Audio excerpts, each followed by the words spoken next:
welcome to Stripped by Sia. We have an exciting new guest on the show today.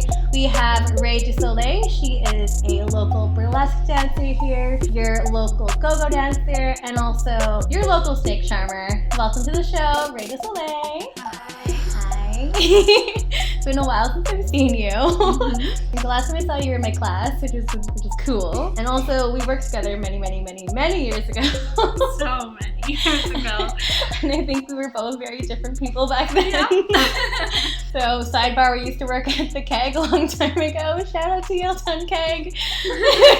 I got so many people from the Keg following me through this. Yes. So I was like, oh. Shout out to Mary. She was really excited to hear this episode. Oh my gosh. Yay. Hi, Mary. Hi. Yeah, so we are so excited to get into this whole topic. Burlesque is obviously a beautiful art form. I started with burlesque when I was 18, but obviously did not stick with that, but it's such a beautiful and sensual dance form. Do you want to kind of speak about how you got into that? Sure. It was kind of a slow process. So for a few years, I kind of went to burlesque shows here and there. My friends were quite into theater, so they kind of dragged me along, and I went to the Vancouver International Burlesque Festival, I think for the first time in 2015, and just had my mind blown by all of the amazing performers. I was watching them and thinking, oh, I wish I could do this. This is so cool. But didn't really think that it was something that, it didn't seem attainable. Whatever I was watching, I was just like, wow, look at these people. They're amazing. Not me. And then last year, I think, around March 2018, I took my first dance class. It was a ballet class, but that studio also offered like sexy heels dance classes. Oh, fun. Yes. And I was like, ooh, is that like burlesque? I had no idea. And started dropping in on those. And then from there, I started meeting people, and I found out that there's lots of different, well, not lots, but there's a few different burlesque schools in Vancouver, and signed up for that. And that was pretty much the end of it. I got on stage for the first time September 6th last year. So it's almost a whole year. What's the date today? It's, well, we're recording this in... No, it's August 30th. It's August, yeah. So by the time this comes out, I'll have had my burlesque anniversary. Yay, that's so exciting. So yeah, and being on stage was like crazy for me. I was really shy as a teenager and child. It wasn't something that I ever thought I'd do. Like going up in front of people in any capacity, never mind being nearly naked. Taking off your clothes and in front of people. Yeah, and I loved it. I was just like, oh my gosh, this is my thing. I'm doing this now forever. I love this whole story. It's so exciting. Like, it's crazy because, yeah, when I knew you, you're definitely like more timid, but shyer, quiet, mousy. Yeah. Next thing you know, you're like, oh my god, she's like getting naked, but not really naked. I was like, she's doing burlesque. What? This is amazing. Yeah. So that's crazy. So like, how did you transform into the person you are now? Oh my god. Tell me your journey.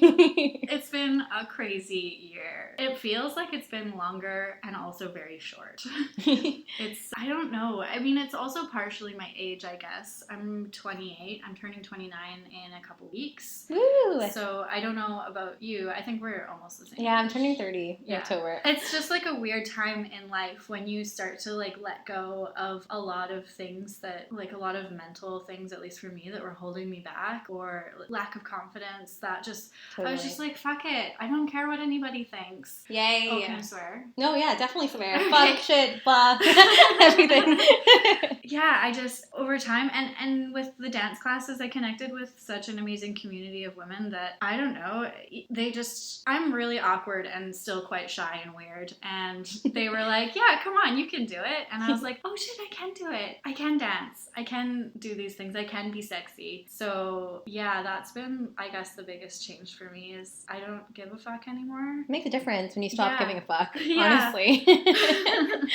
What kind of hesitations did you have before? You mentioned like lack of confidence. Like what other barriers did you face, I guess, like a year ago? Yeah, I dropped in on my first dance class because I was really struggling with depression. I always have, like for the last, I don't know, it started when I was like 10, so a while, 19 years. Wow, it's a long time. And it was really bad around the winter of last year. I'd like just broken up with someone. I had like no real hobbies that were mine. I'd always done what my boyfriend boyfriends did. So like that guy was really into snowboarding and environmental science, which we have in common. Like my muggle life, that's kind of my background. Yes. But I just had never explored anything on my own. I'd never been single. I was really sad, and I was like, I need to exercise. What do I want to do? And I was like, I'll dance, which was funny because an obstacle I had to overcome is the fact that I am really awkward in my body. I never did athletics as a kid. I never did anything to do with movement. I was very indoorsy. Was really into art, like drawing. I had nothing physical. never used my body before, and dancing is using every part of it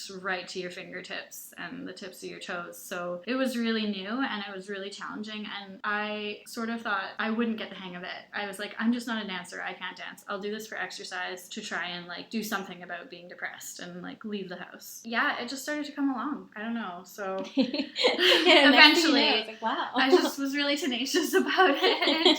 It's still really challenging, like the dancing aspect. I'm not a technical dancer, but so you picked ballet when you first started. So how did you come to that decision? Like why ballet, or why dance over some kind of sport or like a team thing, or why that? Team thing is not my thing. Agreed. Yeah. I like to be alone. I don't like people depending on me, and I don't like depending on other people.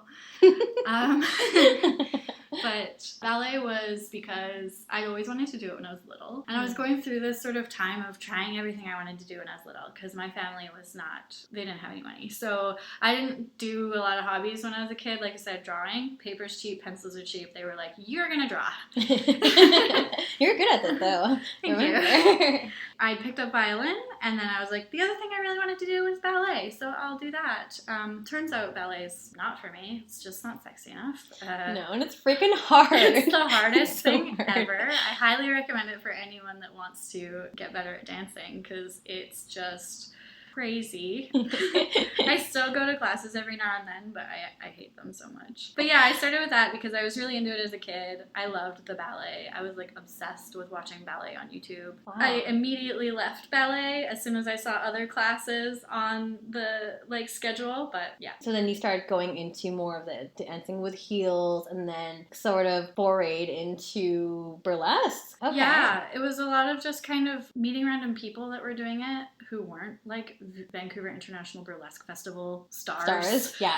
There's a difference. And I was like, oh, there's a whole community here. I didn't know Vancouver was a burlesque hub for like literally North America. Yep, it sure is. And so I just started kind of Googling, meeting people, and they're like, oh, you should try the Vancouver Burlesque School or Screaming Chickens, which I studied with both lots. And yeah, it was just like kind of a slow, like there's so much crossover in the dance world, in pole dancing, burlesque, even like the traditional dance studios like Harbor and definitely. iDance. We all go to these places, so it's just meeting people in class and chatting to them. And okay, so but like with burlesque and like say pole and stuff, like how do those, I mean, I know how these movements differ, but like how would you describe the movements differing? Because there are very distinct differences between burlesque, pole, and like, traditional stripping and stuff, like how I used to describe it, burlesque was like classy stripping. Like as you said, down to the fingertips, and like just caressing your arm as you pull off your glove and stuff like that. Can you kind of go more into that? Yeah, so burlesque is really suggestive, whereas exotic styles are like, I don't know how Lola Frost puts it, but she always says like, if you don't know what to do, just pretend you're having sex, like straight up, just do it. She has said that. I remember her saying that before. Yeah.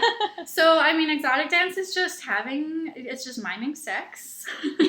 Whereas burlesque is suggesting the idea of sex maybe future, I feel like. It's very teasy. Yeah. And for a while, I couldn't really discern the differences between different dance styles, because dancing was just like so new to me that I was like, I don't, like, this is all just hard. Just in the last 3 or 4 months, I've started to be able to understand actually like what makes burlesque versus what makes an exotic dancing. And I think it's just the time I've spent at strip clubs and then also actually doing burlesque and developing acts and stuff has been a lot more. It's been like up and up and up, ramping up through the last year. Good. Burlesque is amazing because you can do whatever you want. I always joke to Muggle people because they're like, what? Oh, a Muggle is a person that doesn't do anything. Stage things. Yes. You normal folk listening, aka. It's an endearing term. We love you. Yes, Please we come do. to the shows. Please support us and tip us. Thanks. Yes. But I always, Muggle people are like, oh, why burlesque? And I always say, like, if you want to roll around in, like, fake blood for 5 minutes and just scream, like, that's available to you in burlesque. Mm-hmm. If you want to be the most beautiful, glamorous, statuesque woman that you've ever been, that's available to you. Like, you can do literally whatever you want. If it fits within 5 minutes, you're good to go. Just do it. You don't even have to take your clothes off. I've seen acts where they come out naked and they mime putting their clothes on, and it was amazing. Oh, wow. It was at the first Vancouver International Burlesque Festival that I went to, and it was so cool. And then I've seen acts where, yeah, there's no real stripping involved, but it's just an amazing act. And burlesque is storytelling. Okay. I think that's the hardest part of burlesque is clearly articulating a story. You don't have to be clear if you don't want to, but I think that really amazing acts tend to say something to the audience. Okay. For me, that's burlesque. It's telling whatever story you want in whatever way you want to tell it. I think it's really great when the audience can come along on that story with you. And then, yeah, I mean, stripping and exotic dance, that is all audience-oriented, I think. Definitely. But it's so fun because you get so much feedback from your audience when you're dancing that way. Yes. Immediate feedback. Luckily for me, it's been mostly positive. I don't think I've had too many bad experiences. People have been really wonderful for me, but it's definitely less of a story. The story's always the same. Yes, the story is always the same. And now I'm naked. Here you go. Yeah. Sex. This is what it would look like. You can have it with me. Yes. But you can't. Yes, that is always the answer, which is great. With burlesque, like, what are some of your most favorite stories, some of your most favorite acts? Or there's any, like, do you have any, like, idols that you look up to? Because when you said you went to that first Vancouver Burlesque, what was it, convention or something like that? Or? Vancouver International Burlesque Festival. Right. We can just call it VIBF. There you go. Because I was like, I know it's very long, and I was like, I know. what is that? What is it called again? Yeah. You said you were super mesmerized. Like, what was it that, like, drew in that initial moment? There was a specific act by a performer from California called Frankie Fictitious. Love the name. Yeah. So awesome. She's amazing. And she has this lion act to Welcome to the Jungle by Guns N' Roses.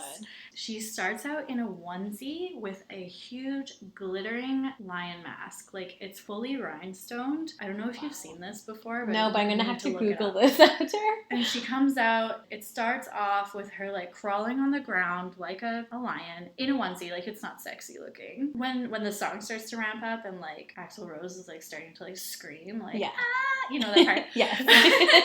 She has these pull cords on her onesie that open it from the hips almost. Like, it's like parachute cording, you know. So it comes off all in one piece, and then she just fucking stomps out, and she still has this huge lion head on, but she's in, like, a red panel skirt, and Frankie's, like, always, she's a rhinestone queen. Oh my gosh. So she's just, like, the most glittery, sparkly thing, and you're just watching this lion. You have no idea who's in the mask. You're like, I didn't know who this person was.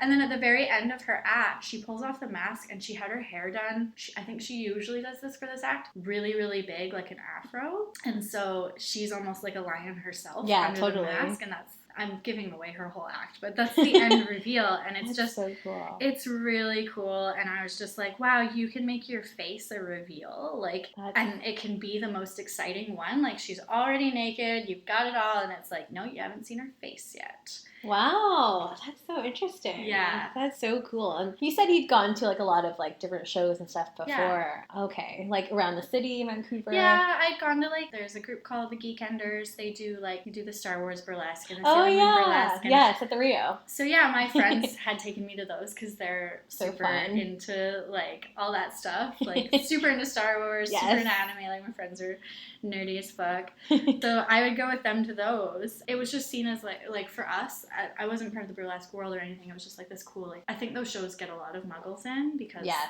that's like everyone's like first taste. Yeah, because it's accessible. And you're Yeah. like, oh, there's a theme to it, and it's like a movie or something. Yeah, and you're like, not going to like a strip show. No. And then Which- you're kind of surprised when Yeah. you go. You're like, oh, okay. Yeah. Oh, very sexy stormtrooper. Okay. Kind of, those were the shows we'd go to as Muggle people. And then the BIBF was probably my first non-themed burlesque show that was like big and Yeah. with international performers. And I was just like, wow, you can go so far with this. I Amazing. feel like I'm talking too much. No, you're allowed to. Please talk. Continue. I love it. Are you performing now? Have you gotten to the stage? You said you did hit the stage at the end of last year. Yeah. How was that experience for you? Oh, it was so good.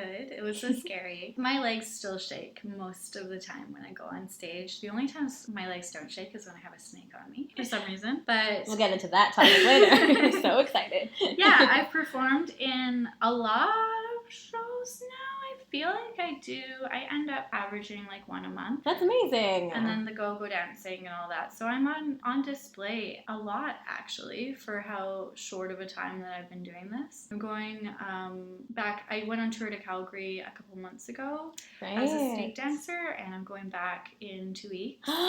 Yay, this is exciting. Yeah, Calgary's really fun. They have a really great community there as well, and there's a lot of circus there, which I'm also dabbling in. Yeah, I'm definitely performing this Christmas. Oh my gosh, I'm excited. All the things, we will definitely post this stuff later down below. But okay, so you mentioned the community a couple times. So you're talking about the dance community, the burlesque community, all that. Can you talk a bit more about like what that's like and how welcoming your experience that has been? Because I've had a similar kind of journey with pole. Like I had no idea. I have a lot of girlfriends, you know, but like the minute I got into pole, like everyone is super welcoming. Everyone's your best friend, and like in the most genuine way and super non-judgmental. Doesn't matter what your body type is, doesn't matter how old you are, what your sexual orientation is, just been like super accepting. Is it kind of similar in the burlesque community as well? Yeah, very much so. You definitely want to, there are so many people in the burlesque community of all walks of life, and everyone is so different, and that's what makes it amazing, and that's what makes, I think, Vancouver so amazing, is that we have so much diversity, and therefore diversity of acts and stories that are being told.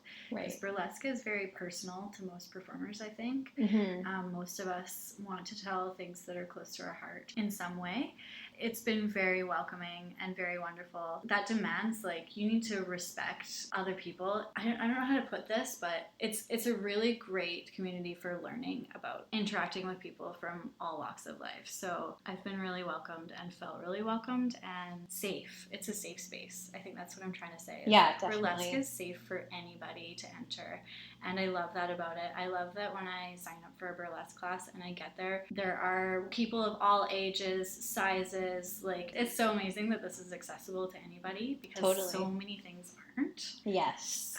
Yeah. So true. It's been great. So you've obviously had a very positive experience as well. So since you've been in the burlesque world for a year, how have you changed? Like, can you see that there's been a big difference? Yeah. Yeah. My whole life has been turned upside down. In the best way possible. Yeah, except that I'm really tired all the time now. No, I've always been tired all the time, but now it's like I have a reason to be. It's been interesting. So for like 10 years, as you know, I was like in school. Yes, forever. And which you paid for all by yourself. Amazing. I did pay as you go, which That's is why amazing. it took 10 years. But you still did it. That's super, like, admirable. So that took forever and took all my focus and energy. And I'd been a really studious kid as well. So I was just like really nerdy and like really into getting A's. And Nothing wrong with that. that's my thing. I continued that on for the first 10 years of, I guess, adulthood to go through university and then get my muggle job, which is in the field of my degree, and a fairly bureaucratic government job. Yes. And so that was who I thought I was going to be. I thought I was going to do the 9 to 5 and eventually meet someone and then, you know, I don't know, buy a tiny apartment. Oh my gosh. And have a dog. Oh my gosh. And so, and that was the path that I thought I wanted to work towards that my whole life, because that's not the family that I came out of, and it was, my family is just a little bit like unstable, and I wanted stability, and I've been in my career job now for 4.5 years, and discovering that that's not everything. It's not. It's not super fulfilling to just have your 9 to 5 and try to move up through the corporate ranks. That's changed a lot for me. My whole perspective on where I want to go in life has changed a lot. I'm realizing how important artistry is to me. Yes. Art and making art and connecting with other artists. Money and security aren't everything. And there's also a lot of different ways to make a living. Totally. I'm discovering. Yes, there are. And so my identity has shifted entirely. Like, right. Rae du Soleil is more and more becoming me. It's almost a little scary at times. It's like, so exciting. The other person is disappearing and changing into this Rae du Soleil character. I don't know what to make of it yet. I love this story though. It's almost because, like, you know, you have your stage name and you have your alias, and you're like, well, that's the person I am on stage, and that's who I am during, you know, in the dark, like in nighttime or whatever, you know, when you're go-going or whatnot, or you're on stage. But it's such a contrast sometimes, I guess, just because I've known you for a long time too. It's just like, whoa, like, I think it's so admirable because you've just come such a long way, and I feel like, and I haven't even talked to you in a long time either, but like, I know, which is crazy. It's funny. But I feel like you're finally like getting to really know yourself, and you're still learning so much about yourself, and I think that dance has really brought that other side out of you, which is so freaking cool. Yeah. It's amazing, and I think it's great that you're kind of like morphing into one, which I think is a great thing for sure. I hope so. It's scary in that when you think your life's going one way and then something clicks and changes and it goes a totally different way, it can be really shocking. I shock myself daily. I'm like, who am I? What am I doing right now? And at times I get really scared, freaked out. That sounds so dramatic right now. Like, so dramatic. But like, I just get freaked out because like my day life has been, it's maybe taken a hit in that I liked to excel, and I still want to do that, but I don't have the energy for everything. So Right. I think because my day job is not the job I'm passionate about, not that burlesque is a job, but like working in clubs and go-go dancing and stripping are jobs. Yes, they are. And maybe someday burlesque will also be a job if I'm super, super lucky. Right. But I think that it's been hard managing where I'm putting energy. Yes. And it's definitely like, I need to sort some stuff out because a person can't work 7 days a week forever, especially when one job is from 9 to 5 and the other job till 3 in the morning is from 11 to 3. Yeah. Girl, I hear you. Like freaking 4 jobs and counting. So Yeah. I hear you. The struggle's real. It's tiring, especially all these types of, you know, jobs within industry and adult industry. They're all very physical. Mm-hmm. You're using your body a lot and you're engaging all the time, right? Since you mentioned, can you talk a bit about go-go dancing? Yeah. Go-go dancing is the most fun ever. Yay. I love it. It's my favorite job of all my jobs. The way I got into go-go dancing. Please tell the story. It was my Spare no first details. show last September. My very first show. I go on stage, I do 2 numbers, and then I get this text the next day that's like, hey, do you want to go-go dance tonight? And I was like, yup. And it was from this company. They're called Electric Obsidian, and I knew of them. And I was like, wow, I wish I could work somewhere like that, but I'm not good enough. I'm not pretty enough. I'm not anything enough. Like, if you go to their social media, you're just like, They're damn, beautiful. these girls are perfect. And I guess I had been one of the girls that works for Electric Obsidian saw me dance and thought I would be a good fit, which like I was like, oh my god. It's so amazing. It's like so awesome that happened. Yeah. Yay. And so I did it the first night and at a strip club. Yeah, it was super, super fun and I loved it. And then I didn't get another shift for like 2 months and I was very sad. But then this summer I've done a lot of dancing, doing go-go, and we always get different costumes to wear. It's really fun. Costumes are the best. You're always a different character. So amazing. And like people love go-go dancers. It's really they interesting. Like I get way more solicitation when I'm a go-go dancer than when I'm a stripper. What? For private dances and stuff. The biggest night I ever had was as a go-go dancer. Someone bought me out for an hour. What? Oh my god, you're like, yes, please. I was like, I guess because people are seeing you perform. As a stripper, you're always kind of hustling, right? You're always trying to get the sale. And so as a go-go dancer, you just go up and dance and you're having a good time. And I think that, I don't know, that's just attractive. It's almost like the unattainable. The go-go dancer, oh, she doesn't do private dances. That kind of thing. I didn't even know that they did private dancing. I will, but it's not the job. And I like to say, I'm giving out secrets, but I like to say, oh, I'm not supposed to. Because it makes them want it more. There you go. Yes. They're great. Trade secret, guys. Most of the go-go dancers that dance at the strip club won't do it. I do both. It's not like scary for me. I think private dancing's scary for a lot of girls, including me. I've done it for a while. I hate it. I hate it too. I don't. I hate hustling. It's hard. It's really something. It's really tiring. Go-go dancing is so fun. It's awesome. I've been really lucky. People are always like, how'd you get that job? And I'm like, I don't know. It was given to me. So you're lucky they found lucky. You. Yeah. Yes. So Thank you, cool. Lindsay. Shout out. Yeah. When you're go-going, is it just like you're just dancing, or is there like, is it just on a podium, or is there like a cage, or is there a pole? Like, can you explain to me? So the place, go-go dancers work at all kinds of different venues. I've only worked at 2 in the city. So my main venue is the strip club. The structure is that go-go dancers will usually dance for between 10 and 20 minutes on, and then take like 20 minutes off, and go up all night long for as long as we're supposed to be there, which is usually 3 to 4 hours. So it's pretty physically demanding.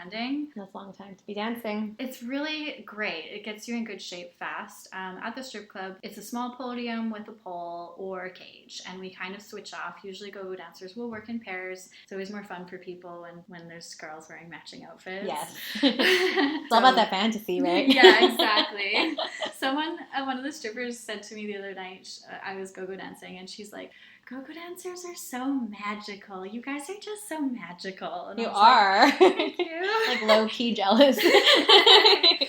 So yeah, that's pretty much it. And then I've danced at regular nightclubs, like DJ shows and stuff. And that's a really interesting perspective to have, because people get super drunk at those. Yes. And you're up on stage and you're above the crowd and you can see everybody interacting, and just throughout the night, like, it's people cool. watching. Totally. So I find that really fun too, and it's funny how the crowd changes over the course of the evening. You get drunker and drunker. Yeah. It's really fun to watch. That's so cool. So because it's such a physically demanding job, do you do any training or anything like that to prepare, or like can anybody go, or what would you recommend? I'd say probably anybody can go-go. Mm-hmm. Go-go is an industry, though. There's definitely, there's a look, unfortunately. It's not burlesque where anyone can do it in terms of, age, size, etc. Because club you're within managers, a bracket, right? Yeah. Club managers want a certain thing, and it's super exclusive, which is sad. But as far as the active go-go dancing, I think anyone could do it. There's go-go dancing at burlesque shows sometimes, which is great. That is cool. Opportunities for people. Right, okay. It's definitely hard work. Part of it is learning how to dance in a way where you can spend energy and conserve energy, and you're in control of that. Yes. So there's ways to dance that still look like you're dancing, but you're taking a break. Yeah, taking a breather. Yeah, so posing and moving slower. Really great at the strip club, because moving slow is actually what you want to be doing. Right. A lot of people move way too fast when they start out. And then, moving fast when the song demands that. And that's how I think you put on a good show as a go-go dancer and not kill yourself. Yeah, not die. die. Yeah. Very easy to die. So. And then for training, there's freestyle practice. I've done training with different teachers in the city on freestyle practice, improvisation. How do you develop that? There's tricks. So there's one thing would be, this sounds really weird, but you can dance in shapes of the alphabet if you don't know what to do. So you're just like, imagine an A, okay, I'm doing this. I'm doing it, putting my hands above my head and like being sexy, but it's technically an A shape. I like that. Like, what is it B? Okay, maybe I'll put my hand on my hip and my arm up. Okay, you guys need to see this. Like, wish we were live streaming this. So amazing. Yeah, so never things thought like about that. Okay. Or like, it's just like weird games you play in your head. You're like, okay, now I'm gonna be a bird. What does a bird do? Okay, bird's kind of flat, but you always, you do your kind of sexy rolly movements. Right. In that, I'm not literally flapping my arms around. No, I would have let you guys know she was doing that. But like, those are tricks to freestyle so that you can remember. And then also just having moves in your body. So always working on hip rolls, always working on chest motions, moving your hips and then your chest, and then moving them in unison and things like that. So you have these moves in your body so that when your brain turns off and you forget what you're doing, you're still dancing. Yes. Yeah. And you've obviously, I know we're going back in this as well, but you do some training in terms of pole dancing. You take exotic classes. You took my class, yay! Yeah.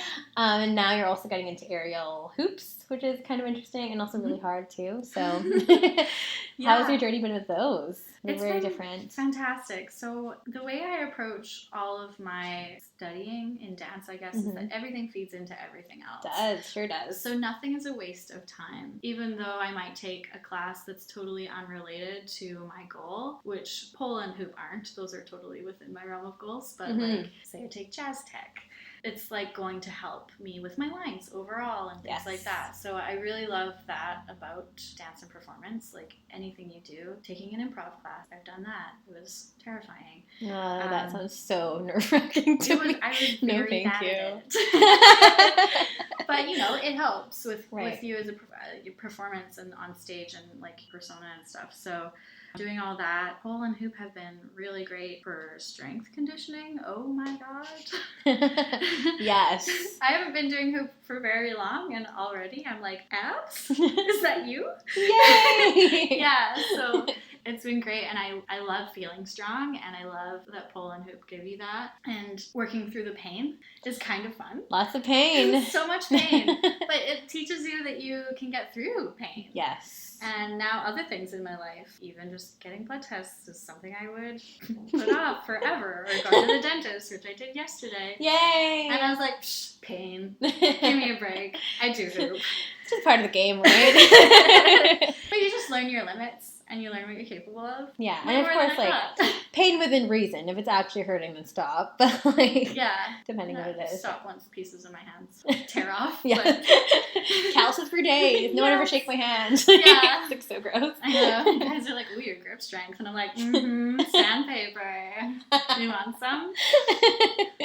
So you mentioned something about contributing to your personas. Because you come this far, what would you describe your persona as? I mean, you're still developing it. Yeah, I feel like I haven't come super far because it's only been a year and I'm technically a burlesque baby. I just did my first solo a couple months ago. Oh my gosh, congratulations. Thanks. Big steps. Baby steps. I'm a super burlesque baby, but my persona is not who I thought it would be when I started. Much more playful, fun. I thought I'd be like this goth babe. Yeah, for some reason I can see that. Yeah.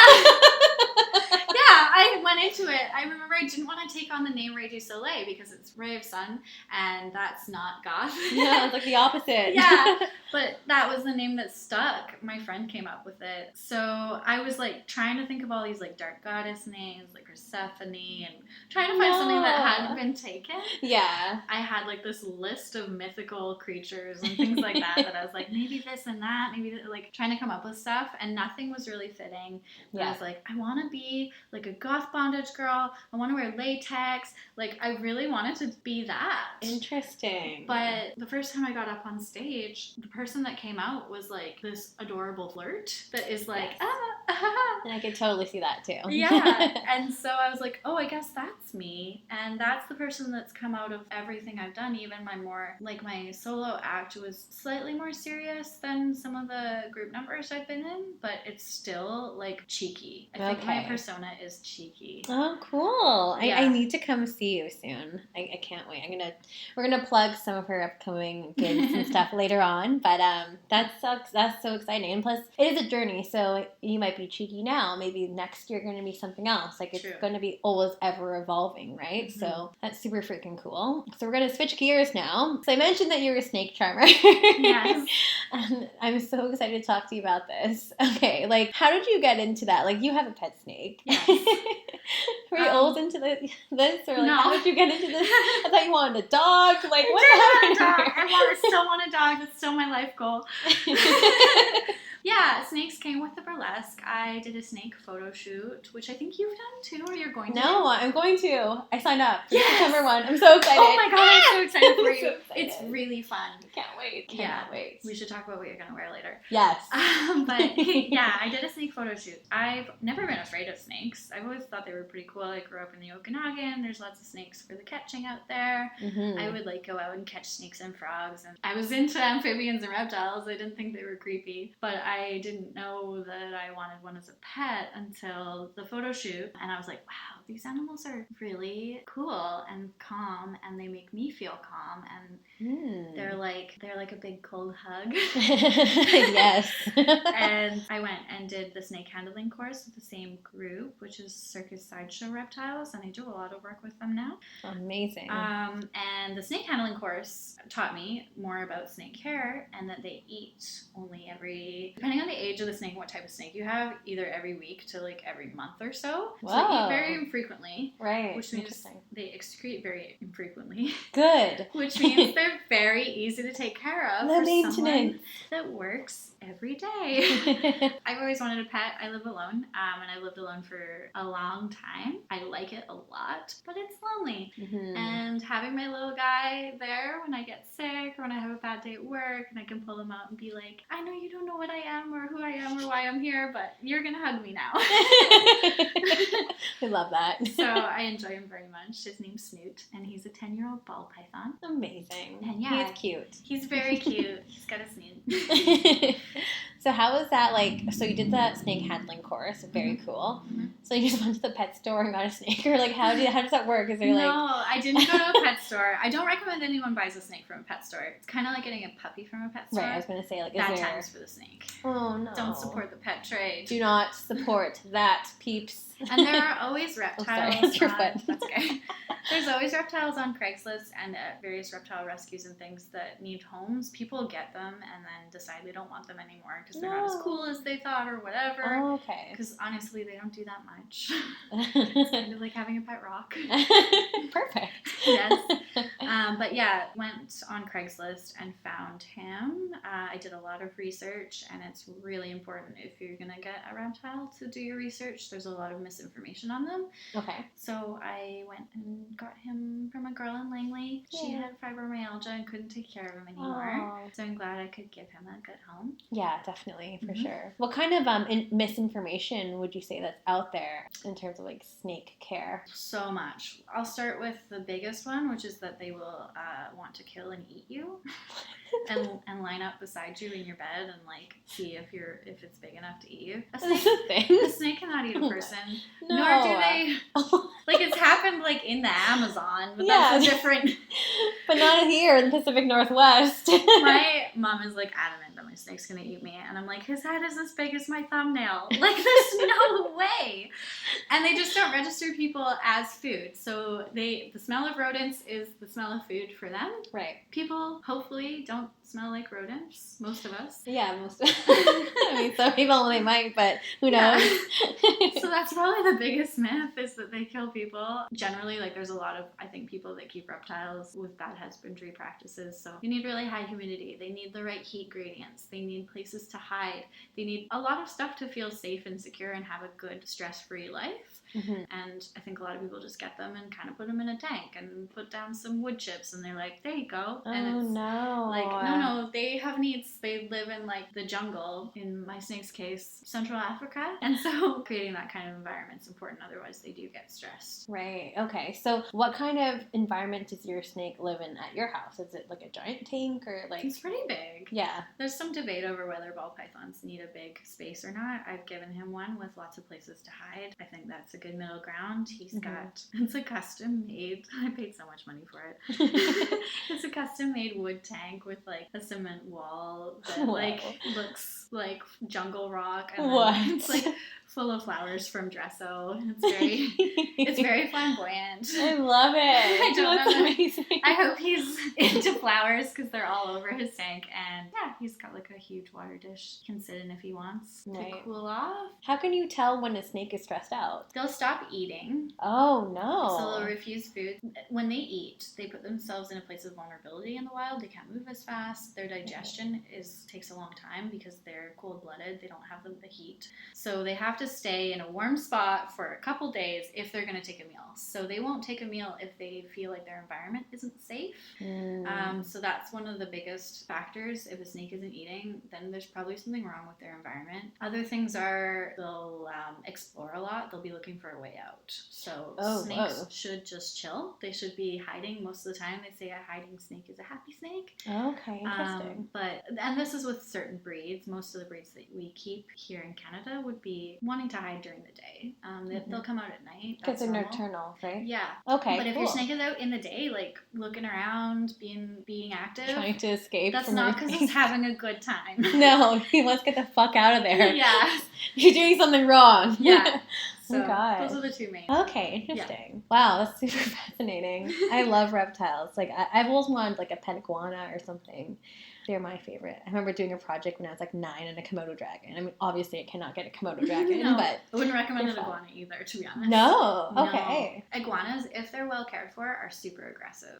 If an iguana is docile, it's probably sick. No, oh my gosh. You know all the things. Yeah, but you could get like some kind of monitor lizard, or everyone gets bearded dragons. Yeah, they're does. easy. Easy and low maintenance. Yeah. So with your pet snake, Snoot, do you ever bring him into your performances, or he's too small? He's a bit on the small side for wow factor. To me, he's like too cute. He's not badass enough. And for him in particular, he's pretty shy. He's ball pythons in general are quite shy. So I perform with boas that are owned by the Circus Sideshow Reptiles. So cool. And the first thing that comes to mind is like, I'm a slave for you. Yeah. Yeah. Oh, it was so cute. Incredible. My dad sent me a clip of Salma Hayek from Dawn of the Dead. Oh, yeah. And I was like, Dad! Because he hates that I do all this stuff. Oh, really? So it was nice that he was gosh. like engaging with it and being like, hey, look, I get it. This is what you do. And I'm like, yeah. Yeah. Oh, that's so cool. They're a lot bigger. They're a lot calmer. Right. Oh, really? Yeah, like ball pythons just freak out about everything. They're prey in the wild for a lot of species of birds and things. So. Yeah, because they are kind of small. Yeah, so they're just like, what's happening? Yeah. Whereas I think boas maybe have fewer predators. I don't really know. I just know they're way calmer to work with. And interesting. People think they look cooler. They're bigger, right? They're bigger. It's more like wow factor. And they don't have like the adorable puppy face that ball pythons have. No, they do not. Yeah. So, quick sidebar. So, you mentioned your dad isn't super supportive of this, or he's just uncomfortable with this? I think he's uncomfortable with me as a human having sexuality in a format. I think most dads are. Yeah, my dad is my main parent. Like, he's my family. He knows about the burlesque. He definitely does not know that I strip. He would die, I think. I don't know. Yeah, I think most parents would die, including myself. Yeah. Myself, my own parents. Yeah. Sorry. Yeah. I think he's aware that I go dance at a strip club. I don't really know if he's aware or not. He's not on any of my Rae du Soleil social media. That's good. Yeah, I mean, it wouldn't be good for either of us. No, I'm pretty sure, like, my like family knows. Like, yeah, my dad, we were on a trip to Mexico last year, Mexico City for my birthday. He was like kind of drunk, and was like, whatever it is that you do, I'm proud of you. So I was like, I think he knows that I strip. Because I'm not exactly quiet about it. You know, it's like all over my freaking social everywhere. So I don't give a fuck anymore either. So, but it was just nice for him to like come out and say that. And like my mom's still like in denial. I don't even know if she's gonna listen to this.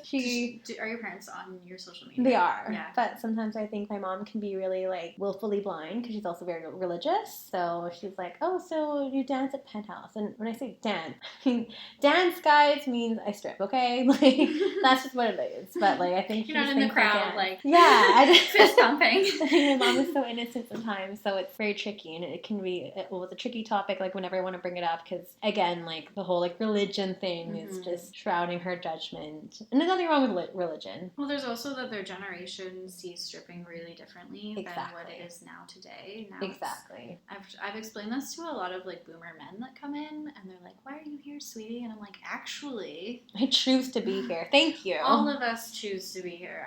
I mean, I don't want to speak for everyone. There's people that maybe are doing it and they don't want to be, but I think there are alternatives, and if you want to strip, do it. It's awesome. And so like invigorating. From the girls I've talked to, most of us like it and want to do it. So I've often had to explain, I think people from that generation, like stripping was so taboo that the people that did do it were either like wild in their opinion, or they had to, which may not have been true. I don't know. I wasn't around in the 70s. But, no.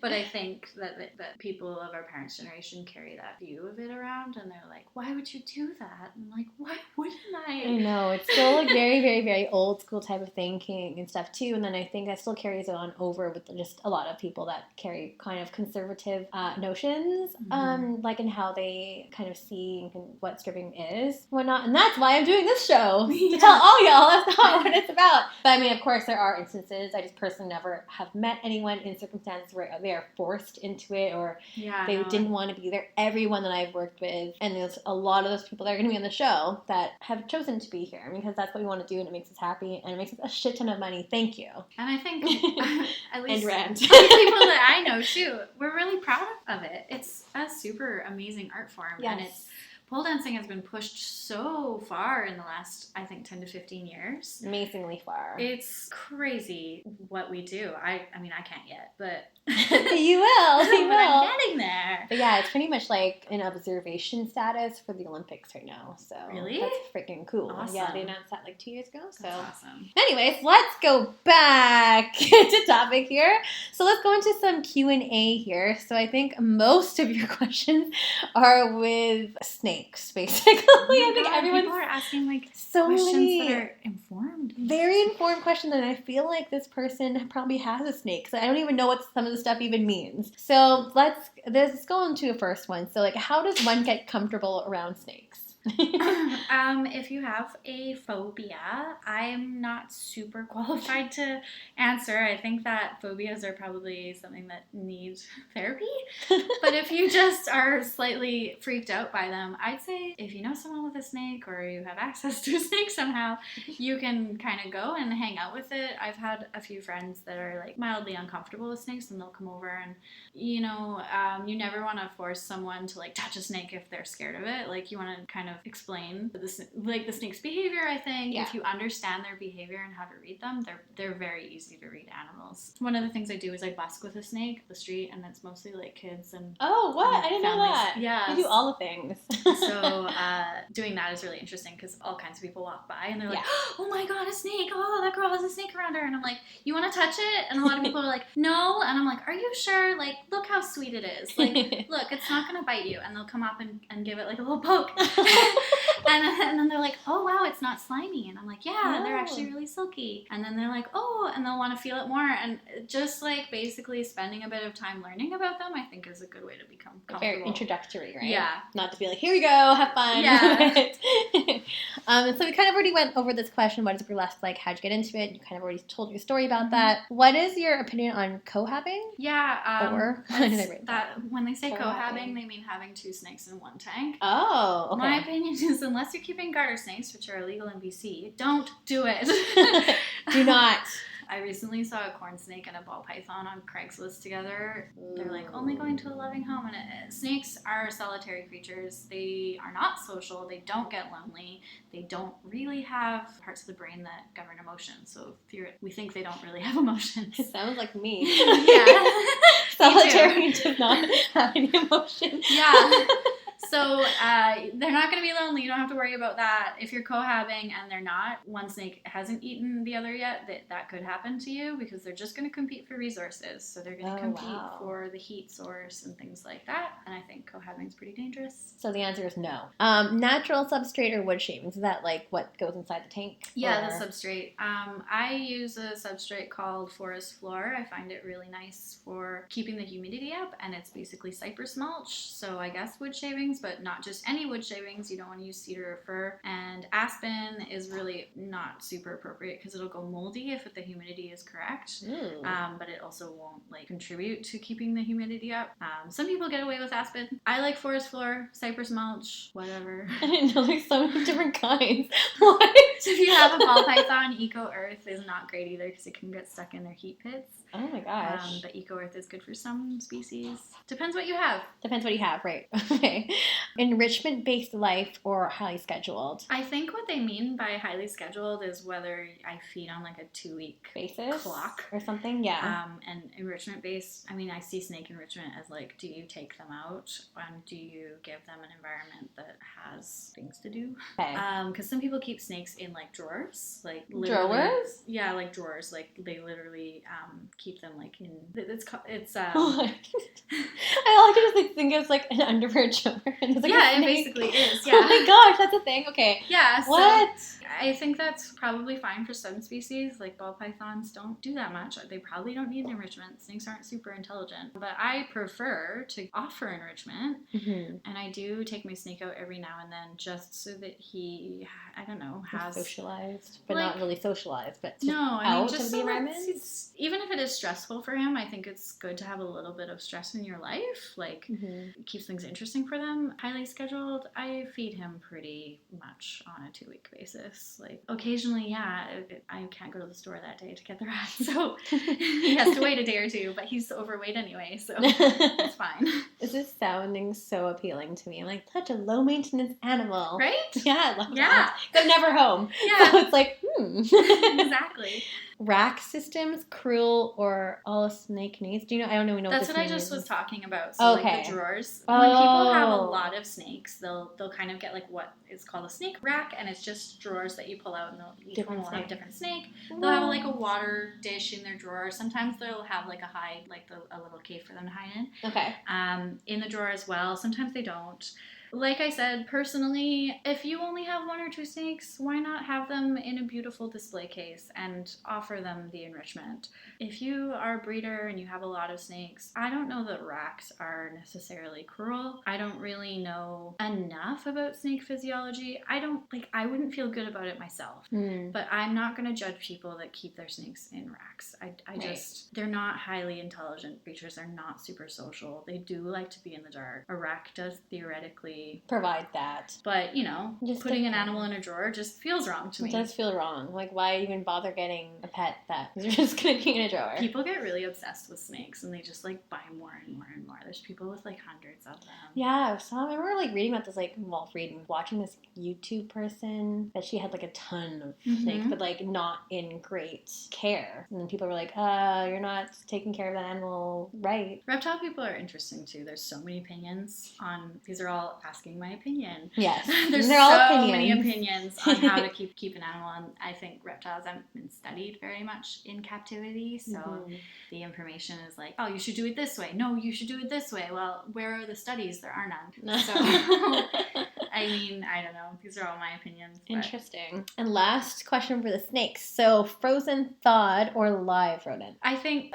frozen thawed that's one thing. Oh, okay. I don't know why they put a comma. No, I think I just changed that because it's frozen thawed? Is that a thing? I don't know anything about snakes. I feed my snake frozen thawed because he'll take them. They're way more convenient. They just hang out in your freezer till you're ready to use them, and then I thaw them out in the fridge overnight. the same way you would with any other meat, so they develop bacteria, and then I shoot it with a blow dryer till it's like 100 degrees Fahrenheit so that he can see it, because snakes see heat signatures, and that's how they hunt. So if it's ice cold, they're just going to be like, that's not food. They're not going to see that at all. It's not going to come up on the radar. Yeah, they'll smell it, but like it's better if it's like a real hunt. Live rodents, I think anyone who gets a snake should be prepared to feed live if they have to. Some snakes won't take frozen thawed, or snakes will go on a hunger strike is what they call it, and they don't want to eat. Usually that's the owner's fault in some way. Whoa. But sometimes feeding live can break that. I've never had to. I'm glad I haven't. That would suck. Rats are cute. I don't know about rats. Mice, sort of, but I think feeding live is a little bit more dangerous too. Your snake can get hurt. Rats are vicious. Rats are scary as fuck. Yeah, so, and you have to, like, obviously either keep them in your house as Where are you gonna pets find till that? you're ready to kill them, or you have to go to the store and get it on the dime. It's just like, no, frozen thawed. I'm so uncomfortable with that. I just can't even think about that. Cannot fathom. Well, wow, that brings us to the end of all of our questions here. I'm so excited to have you on the show. Thank you so much. Where can we find you? Where are you dancing next? Tell us where. My Instagram handle is at Rae du Soleil. It's spelled the way that you spell sun in French. Just Google it. Just Google it, guys. I'm also Rae du Soleil on Facebook. Dance most weekends at the Granville Strip. Sometimes I'm go-go dancing. Sometimes I'm doing private dances. My next burlesque show is December 12th, so that's Get your tickets! a while away. Where? It'll be at the Rio. It'll be the Vancouver Burlesque Company. We're losing words now, guys. It's been a long time of recording. It'll be the Vancouver Burlesque Company's student showcase. Awesome. And I'll be in a chair number that's really exciting because they do very good chair numbers. Chastity Twist does them. Fun. Yeah, it'll be really good. And then I might also, if they accept it, I might also be doing my solo again. So you should follow her on social. You could keep up to date wherever she may be dancing at. And don't forget to tip her because she's amazing. Yeah, that was it for today's episode of Strip by Sia. Don't forget to subscribe, guys. Hit that subscribe button. And we'll tune in next Sunday for another episode with someone fantastic in this awesome freaking community. Have a great day. Bye.